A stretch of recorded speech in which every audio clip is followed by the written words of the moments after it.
Hi friends, welcome back to my channel. நீங்கள் பார்த்துட்டு இருக்கிறது டிடி பிளாக்ஸ் கல்வியை துணை. இதுக்கு முன்னாடி வீடியோவில் பார்த்தீங்கன்னா யூகேன் டெஸ்ட்டோட டெஸ்ட் நம்பர் 2 தான் வந்து பார்த்துட்ருக்கோம். அதில் வந்து ஜிஎஸ் கொஸ்டின்ஸ் வந்து பாதி வரைக்கும் பார்த்துருந்தோம். அது வந்து பார்ட் 1ல் இருக்கும். பார்க்காதவங்க வந்துட்டு இந்த வீடியோக்கு கீழே டிஸ்கிரிப்ஷனில் வந்து கொடுக்குறேன், அந்த வீடியோவும் பார்த்துக்கோங்க. அதோட கன்க்ளூஷன் தான் வந்து இது. இந்த வீடியோவில் ஜிஎஸ்ல கேட்டிருந்த பேலன்ஸ் கொஸ்டின்ஸ் வந்து பார்த்து தரலாம். நிறைய பேர் பார்த்தீங்கன்னா ஃபுல்லாக வந்து போட சொல்லி தான் சொல்லிட்டு இருந்தீங்க இதுக்கு முன்னாடி போட்டிருந்த வீடியோஸில். நான் வந்து ஏன் வந்து நிறைய கட் பண்ணிப்பேன் பார்த்தீங்கன்னா, இந்த ரெண்டுமே தவறாக இருக்கிறது, கூற்றுகள் நிறைய கொடுத்து இதாக இருக்கிறது, அதெல்லாம் வந்து வீடியோவில் ஃபுல்லாக கவர் பண்ண முடியாது. அதுவும் இல்லாமல் அது கொஞ்சம் பேசிக்காக தெரிஞ்சதுனால வந்துட்டு நான் அதை அப்படியே விட்டுருந்தேன். இந்த கொஸ்டினில் வந்துட்டு எல்லாமே காட்டுறதுனால தான் வந்து பார்ட் 1 பார்ட் 2 வந்து போட்டுட்ருக்கேன். வீடியோ வந்து கடைசி வரைக்கும் பார்த்தீங்கன்னா யூஸ்ஃபுல்லாக இருக்கும். ஆப்ஷன்ஸ்க்கான இதுவும் வந்து நான் ஆன்சர் பண்ணியிருப்பேன். வாங்க கொஸ்டின்ஸ் பார்க்கலாம். 38வது கொஸ்டின் பாருங்கள். இது வந்து எந்தெந்த ஊரில் வந்துட்டு எந்தெந்த சம்பந்தமான தொழிற்சாலைகள் வந்து அமைக்கப்பட்டிருக்கும் அப்படிங்கிற மாதிரி கொடுத்துருப்பாங்க. ஃபஸ்ட்டு பாருங்கள், கொதிக்கலன்கள் மற்றும் விசையாளிகள் தயாரிக்கும் தொழிற்சாலை பார்த்தீங்கன்னா திருச்சியில் வந்து அமைந்திருக்கும். அடுத்து விசைத்தறி மற்றும் எஃகு சம்பந்தமான தொழிற்சாலை வந்துட்டு சேலமில் வந்து இருக்கும். அச்சிடுதல் மற்றும் தீப்பெட்டிகள் தயாரிக்கிறதான தொழிற்சாலைகள் வந்துட்டு பார்த்தீங்கன்னா விருதுநகரில் வந்து அமைஞ்சிருக்கும். அடுத்து தானியங்கி மற்றும் மின்னணு தொழிற்சாலை வந்துட்டு பார்த்தீங்கன்னா கிருஷ்ணகிரியில் வந்து இருக்கும். அடுத்த கொஸ்டின், மாதாந்திர ஜிஎஸ்டி வருவாய் வசூலில் கீழ்காணும் எந்த மாதம் அதிகபட்ச வருவாயை பெற்றுள்ளது அப்படிங்கிறது பார்த்தீங்கன்னா ஏப்ரல் 2024 தான் வந்துட்டு அதிகபட்ச ஜிஎஸ்டி வருவாய் இருக்குது அப்படிங்கிற மாதிரி சொல்லியிருக்காங்க. இது வந்து ஒரு கரண்ட் அஃபேர்ஸ் பேஸ்டு கொஸ்டின் தான். அடுத்து தேசிய ஊரக நல அமைப்பு NRHM பற்றியவற்றில் தவறானது எது அப்படிங்கிற மாதிரி கேட்டிருக்காங்க. இது பார்த்திங்கன்னா தேசிய ஊரக நல அமைப்பு ஏப்ரல் 12, 2005 வந்து தொடங்கப்பட்டதுன்னு சொல்லியிருக்காங்க. கரெக்டு தான், 2005 தான் தொடங்கியிருக்கோம். இது நலிவடைந்த ஊரக மக்களுக்காக தரமான மருத்துவ உடல்நல வசதிகளை ஏற்படுத்தி தருகிறது அப்படிங்கிறது இது வந்து சரியானது தான். இது மகப்பேறு மற்றும் குழந்தை நலன் ஆகியவற்றுக்கு முக்கியத்துவம் வழங்குகிறது அப்படிங்கிறது வந்துட்டு சரியானது தான். எது தவறானது அப்படின்னு பார்த்தீங்கன்னா, இது வந்து மாநிலத்திற்கான சுகாதார குறியீட்டை வந்து ஆண்டுதோறும் வெளியிட்டு வருகிறது அப்படிங்கிறது வந்து இது தவறான இது. அடுத்த கொஸ்டின், தமிழ்நாட்டின் 3 அடுக்கு உடல் நல அடிப்படை கட்டமைப்புகளில் பொருந்தாதது எது அப்படிங்கிற மாதிரி கேட்டிருக்காங்க. நம்ம எல்லாத்துக்கும் தெரியும், ஆரம்ப சுகாதார நிலையங்கள், சமுதாய நல மையங்கள், மருத்துவமனைகள் தான் வந்துட்டு நம்ம தமிழ்நாட்டோட 3 அடுக்கு உடல்நல அடிப்படை கட்டமைப்பில் வராது. இந்த மருத்துவ அவசர ஊர்திகள் வந்துட்டு வராது. அதுதான் வந்துட்டு ஆன்சர். குறுகிய நிலை பணம் என அழைக்கப்படுபவை யாவை அப்படிங்கிற மாதிரி கேட்டிருக்காங்க. இதில் பாருங்கள், குறுகிய நிலை பணம் அப்படிங்கிறது எதையும் சொல்லணும்னு பார்த்தோம்னா ஆப்ஷன் 3 and 4 தான் வந்து சொல்லியிருப்போம். அஞ்சலக சேமிப்பு, வங்கி சேமிப்பு வைப்புகள், காகித பணம், நாணயங்கள் மற்றும் கேட்பு வைப்புகள், இது 2 தான் வந்துட்டு குறுகிய நிலை பணம் என அழைக்கப்படுது. அடுத்த கொஸ்டின், கைபேசியின் தேவை அதிகரித்ததால் கேமராவின் தேவை மற்றும் டேப் ரெக்கார்டர்களின் தேவை குறைவது எவ்வகை வேலையின்மை அப்படிங்கிற மாதிரி கேட்டிருக்காங்க. இது வந்து எந்த வகையான வேலையின்மை குறிக்கணும்? அமைப்புசார் வேலையின்மை வந்து குறிக்கும். அடுத்த கொஸ்டின், இது வந்துட்டு பார்த்தீங்கன்னா அம்பேத்கருடைய கட்டுரைகளை கொடுத்துட்டு அதை வந்து வரிசைப்படுத்த சொல்லியிருப்பாங்க. இதில் எது அவர் ஃபஸ்ட்டு இது பண்ணியிருப்பார் அப்படின்னு பார்த்தீங்கன்னா, இந்த பழங்கால இந்திய வர்த்தகம் அப்படிங்கிறது தான் வந்து ஃபஸ்ட்டு கட்டுரையாக வந்து ஏற்றிருப்பார். அதுக்கப்புறம் பார்த்தீங்கன்னா இந்தியாவில் குறைந்த நிலவுடைமை மற்றும் தீர்வுகள் அப்படிங்கிறத பற்றி ஒரு கட்டுரை எழுதியிருப்பார். அடுத்தது பார்த்தீங்கன்னா இந்தியாவின் மாகாண நிதி பரவலாக்கல் பற்றி எழுதியிருப்பார். கடைசியாக வந்துட்டு ரூபாயின் பிரச்சனைகள் இருக்கும். இதோட வருஷங்கள் வந்து கரெக்டாக ஆர்டராக தெரிஞ்சு படித்து வச்சுருந்தோம்னா இதை கரெக்டாக வரிசைப்படுத்திடலாம். இது வந்து 4வது. அடுத்த கொஸ்டின், குறு சிறு நடுத்தர நிறுவனங்களில் தமிழ்நாடு 15.07 விழுக்காட்டுடன் தேசிய அளவில் முதலிடத்தில் உள்ளது அப்படிங்கிறது கொடுத்துருக்காங்க. அடுத்து வந்து 4.89 லட்சம் பதிவு செய்யப்பட்ட குறு சிறு நடுத்தர நிறுவனங்கள் தமிழ்நாட்டில் உள்ளது அப்படின்னு கொடுத்துருக்காங்க. இந்த 2ல் எது கரெக்ட் அப்படின்னு பார்த்தீங்கன்னா ஃபஸ்ட்டு கொடுத்துருக்கிறது வந்து கரெக்டு. ஆனால் செகண்ட் வந்துட்டு பார்த்தீங்கன்னா 4.89 லட்சம் பதிவு செய்யப்பட்ட குறு சிறு நடுத்தர நிறுவனங்கள் வராது.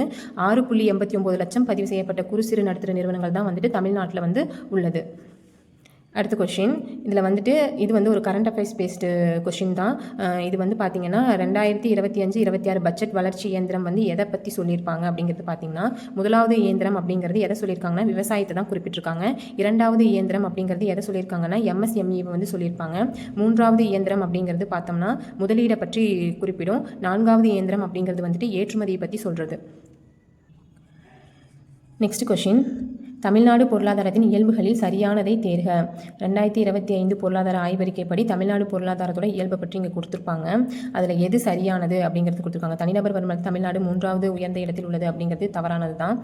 இந்தியாவில் உள்ள மாநிலங்களில் பொருளாதாரத்தில் தமிழ்நாடு 5வது இடத்தில் உள்ளது அப்படின்னு சொல்லியிருப்பாங்க. அப்படி கிடையாது, 3வது இடத்தில் தான் இருக்கும். அது வந்து தவறானது தான். நீடித்த வளர்ச்சி இலக்குகள் குறியீட்டிலும் சுகாதார குறியீட்டிலும் 3வது இடத்தில் உள்ளது அப்படிங்கிறது வந்து இது வந்து சரியானது. அடுத்து குறைவான பிறப்பு மற்றும் இறப்பு விகிதம், குறைந்த வறுமை நிலைகள் ஆகியவற்றை 5வது இடத்தில் உள்ளது அப்படிங்கிறது வந்துட்டு தவறானது. நெக்ஸ்ட் கொஸ்டின், வட்டார வங்கிகளை நடத்துகின்ற வணிக வங்கிகள் எத்தனை சதவீதம் மூலதனம் வழங்குகிறது அப்படின்னு பார்த்தோம்னா 35% மூலதனம் வந்து வழங்குகிறது. தென்னிந்தியாவில் ஒரே வற்றாத நதி எந்த ஊருக்கு அருகில் வங்கக்கடலில் கலக்கிறது அப்படின்னு பார்த்தீங்கன்னா புன்னக்காயல் அப்படிங்கிற ஊரில் தான் வந்துட்டு அந்த ஊருக்கு அருகில் இருக்கிற வங்கக்கடலில் தான் வந்து கலக்கும். வற்றாத நதி நம்ம தென்னிந்தியாவில் ஒரே வற்றாத நதி அப்படிங்கிறது நம்ம எல்லாத்துக்கும் தெரியும். தாமிரபரணி நதி தான் வந்துட்டு வற்றாத நதி. வறுமையை மதிப்பிடுவதற்காக திட்டக்குழுவால் அமைக்கப்பட்ட குழுக்கள் எது அப்படிங்கிற மாதிரி கேட்டிருக்காங்க. வறுமையை மதிப்பிடுவதற்காக அமைக்கப்பட்ட குழுக்கள் எதுன்னு பார்த்தீங்கன்னா 1வது குழுவும் 3வது குழுவும் தான். ஒய்கே அலக் குழு, டிடி லக்டவாலா குழு, இந்த 2 குழுக்கள் தான் வந்துட்டு வறுமையை மதிப்பிடுவதற்காக திட்டக்குழுவால் அமைக்கப்பட்ட குழு. இப்போ வந்துட்டு நம்ம தமிழ்நாடோட முதலமைச்சராக இருந்த வருடங்களும் யார் அந்த பீரியடில் முதலமைச்சராக இருந்தவங்களும் சரியாக பொறுத்த சொல்லி கேட்டிருக்காங்க. 1946 to 47 பீரியடில் யார் இருந்திருப்பாங்க பார்த்தீங்கன்னா பிரகாசம் இருந்திருப்பார். அடுத்து 1952 54 வரைக்கும் நமக்கு தெரியும் ராஜகோபாலாச்சாரியார் வந்து இருப்பார், ராஜாஜி வந்து இருந்திருப்பார். அடுத்து 1949 முதல் 1952 வரைக்கும் யார் இருந்திருப்பாங்கன்னா PS குமாரசாமி ராஜா வந்து இருந்திருப்பாங்க. 1947 முதல் 1949 வந்து OP ராமசாமி வந்து இருந்திருப்பார். நமக்கு தமிழ்நாட்டு பொதுவாக நமக்கு சுதந்திரம் அப்படின்னு கிடைக்கும்போது யார் இருந்திருப்பார் பார்த்தீங்கன்னா தமிழ்நாட்டு முதலமைச்சராக இவர் தான் இருந்திருப்பார், OP ராமசாமி. 1947 முதல் 1949 வரை இருந்திருப்பார். அடுத்த கொஸ்டின், அரசின் சமச்சீர் நடவடிக்கைகளில் முக்கியமானதாக இடஒதுக்கீடு வந்து கருதப்படுகிறது அப்படிங்கிறது கரெக்ட் தான். நம்ம சமூக நீதி அப்படிங்கிற பாடத்தில் படிச்சிருப்போம். இடஒதுக்கீடு அப்படிங்கிறது முக்கியமானதாக தான் கருதப்படுது. 1951 வந்து செண்பகம் துரைராஜன் வழக்கில் உயர்நீதிமன்றம் தமிழகத்தில் பின்பற்றப்படும் வகுப்பு வாரி ஆணையானது அரசியலமைப்பு சட்டத்திற்கு முரணானது என்று தீர்ப்பளித்தது. இது வந்து கரெக்ட் தான். இந்த செண்பகம் துரைராஜன் அவங்க வழக்கில் வந்துட்டு இடஒதுக்கீடு அவங்களுக்கு வந்து மருத்துவ படிக்கிறதுக்கான இடஒதுக்கீடு கிடைக்காதனால வந்துட்டு கேஸ் போட்டு அதனால வந்து நம்மளோட இடஒதுக்கீடே வந்து முரணானது அப்படிங்கிற மாதிரி தான் ஆணை பிறப்பிச்சிருப்பாங்க. ஸோ இதுவும் கரெக்ட் தான். ஆனால் வந்து பார்த்தீங்கன்னா கூற்றும் காரணமும் சரி, ஆனால் இந்த கூற்றுக்கான சரியான விளக்கமாக வந்து இது இல்லை. அதுதான் வந்து இதுக்கான ஆன்சர். அடுத்து, தமிழ்நாட்டில் பழங்குடியினருக்கு 1% இடஒதுக்கீடு வழங்கப்பட்டு தமிழ்நாட்டில் மொத்த இடஒதுக்கீடு 69% எப்போது நடைமுறைக்கு வந்தது அப்படின்னு பார்த்தோம்னா 1989 தான் வந்துட்டு நடைமுறைக்கு வந்திருக்கும். இது வந்து கருணாநிதி பீரியடில் தான் வந்திருக்கும். கருணாநிதி அவர்கள் பீரியடில் வந்து கொண்டு வந்திருப்பாங்க. 68% வந்துட்டு இதுக்கு முன்னாடி எம்ஜிஆர் பீரியடில் இருந்திருக்கும். அதுக்கப்புறம் வந்து கருணாநிதி வந்ததுக்கப்புறம் வந்துட்டு 69% வந்துட்டு தாழ்த்தப்பட்டவங்க பழங்குடியினருக்கு வந்து 1% கொடுத்து உயர்த்திருப்பாங்க. இதில் பாருங்கள், சட்ட திருத்தங்கள் கொடுத்து அதுக்கு சரியான இணையாக இருக்கிறத வந்து தேர்ந்தெடுக்க சொல்லியிருக்காங்க. முதல் சட்ட திருத்தம் வந்து என்ன சொல்லியிருக்குன்னா பிற்படுத்தப்பட்டவர்களுக்கு உயர்கல்வி மற்றும் அரசு வேலைகளில் இடஒதுக்கீடு பற்றி கூறுது அப்படின்னு சொல்லியிருக்காங்க. இது வந்து தவறானது தான். அடுத்தது பாருங்கள், 76வது சட்ட திருத்தம் வந்துட்டு தமிழக அரசின் 69% இடஒதுக்கீடு 10வது அட்டவணையில் சேர்ப்பு அப்படின்னு கொடுத்துருக்காங்க. இந்த 69 இடஒதுக்கீடு வந்து 9வது அட்டவணையில் தான் சேர்ப்பாங்க. ஸோ இது வந்து தவறு தான். 93வது சட்ட திருத்தம் வந்து உயர்கல்வியில் பிற்படுத்தப்பட்டோருக்கான 27% இடஒதுக்கீடு தருது அப்படின்னு சொல்லியிருக்காங்க. இது வந்து சரியானது. 104வது சட்ட திருத்தம் வந்து பொருளாதாரத்தில் பின்தங்கியவர்களுக்கு 10% இடஒதுக்கீடு தருது அப்படின்னு சொல்லியிருக்காங்க. அதுவும் வந்து தவறானது தான். இது சரியானது எது வரும்னு பார்த்தீங்கன்னா 103வது சட்ட திருத்தம் தான் வந்து பொருளாதாரத்தில் பின்தங்கியவருக்கு வந்து 10% இடஒதுக்கீடு வந்து கொடுத்துருப்பாங்க. அது வந்து 2009வது வருஷத்தில். இந்த 93வது சட்ட திருத்தம் வந்துட்டு 2005வது வருஷத்தில் வந்து போட்டிருப்பாங்க. இந்த 76வது சட்ட திருத்தம் வந்து 69% இடஒதுக்கீடு வந்து 9வது அட்டவணையில் சேர்த்தது வந்து 1994 வந்து சேர்த்திருப்பாங்க. நம்ம எல்லாத்துக்கும் தெரியும் முதல் சட்ட திருத்தம் வந்து 1956வது வருடம் வந்து கொண்டு வந்திருப்பாங்க. அடுத்த கொஸ்டின் பாருங்கள், கீழ்காண்பவற்றை வரிசைப்படுத்த சொல்லியிருக்காங்க. தமிழக கல்வி வந்துட்டு தமிழக கல்வி தொடர்பானது இது எல்லாமே எந்தெந்த வருடத்தில் கொண்டு வந்திருப்பாங்க. தொலைதூர கல்வி வந்துட்டு 1962 கொண்டு வந்திருக்காங்க. பள்ளிகளில் சத்துணவு திட்டம் வந்து 1982 கொண்டு வந்திருப்பாங்க எம்ஜிஆர் பீரியடில். இடைநிலை கல்வி அளவில் இலவச கல்வி வந்துட்டு 1956. காந்திய கிராமிய கல்வி வந்து 1956. இதில் வந்து எனக்கு ஒரு சில டவுட்ஸ் வந்து இருக்குது. இதில் ஃபஸ்ட்டு வரது எதுன்னு பார்த்தீங்கன்னா 2வது தான், இடைநிலை கல்வி அளவில் இலவச கல்வி அப்படிங்கிறது. தொலைதூர கல்வி வந்து 1962 2வது. அடுத்து பள்ளி சத்துணவு தொடக்கம் வந்துட்டு 1982 3வது. ஆனால் இந்த காந்திய கிராமிய கல்லூரி வந்து எந்த வருடங்கிறது எனக்கு கரெக்டாக தெரியல. உங்களுக்கு தெரிஞ்சதுன்னா எனக்கு கமெண்ட் பண்ணுங்கள். நெக்ஸ்ட் கொஸ்டின், 14 வயது வரையிலான அனைத்து குழந்தைகளுக்கும் இலவச மற்றும் கட்டாய தொடக்க கல்வியையும் நாடு முழுவதும் ஒரே மாதிரியான 10+2+3 கல்வி அமைப்பை வந்து பரிந்துரை செய்த குழு வந்து எதுன்னு பார்த்தீங்கன்னா TS கேத்தாரி குழு.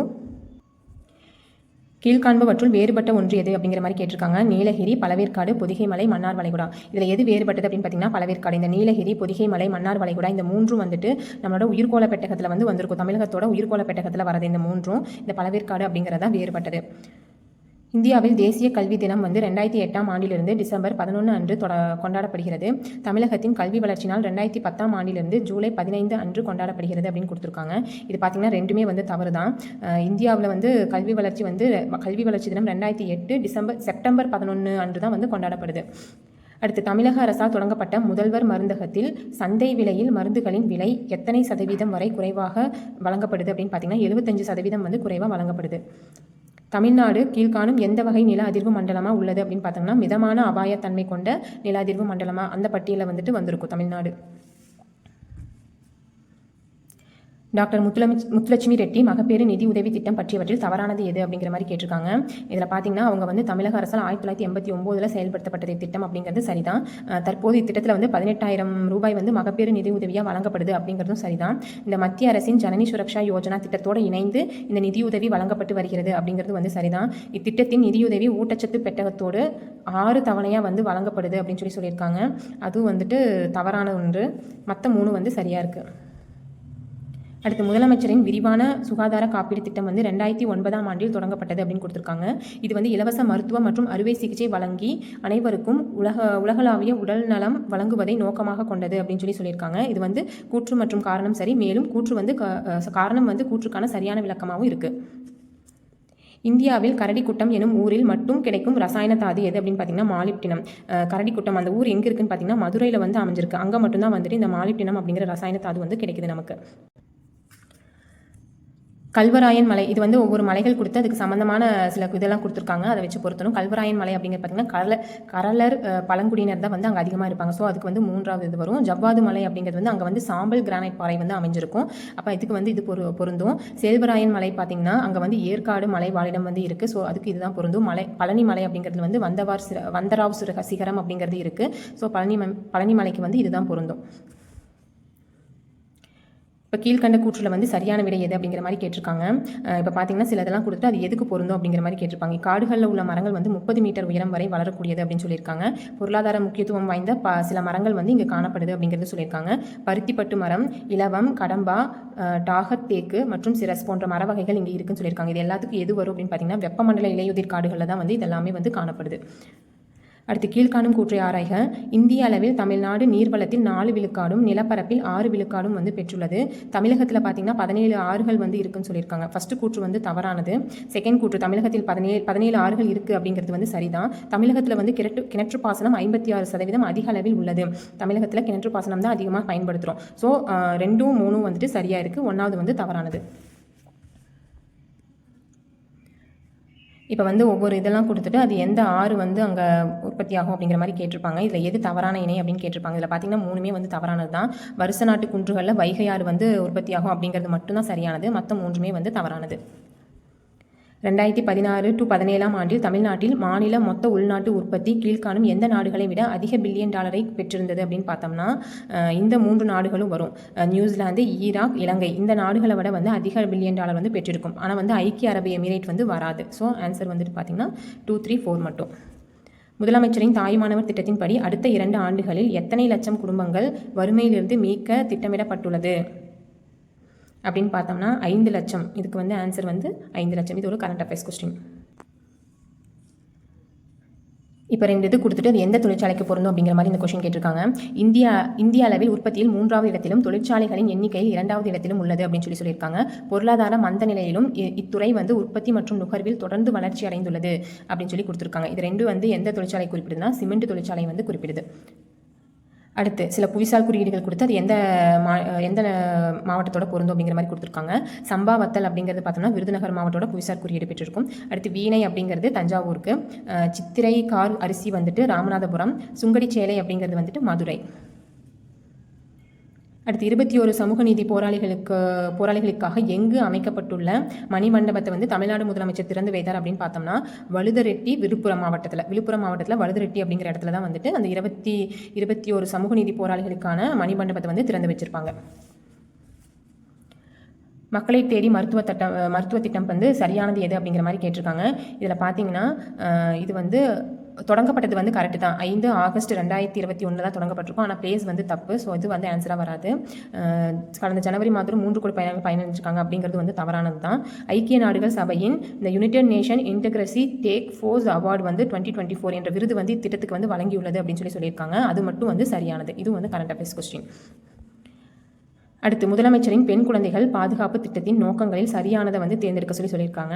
அதில் வந்து எது வரும்னு பார்த்தீங்கன்னா 1 கரெக்ட்.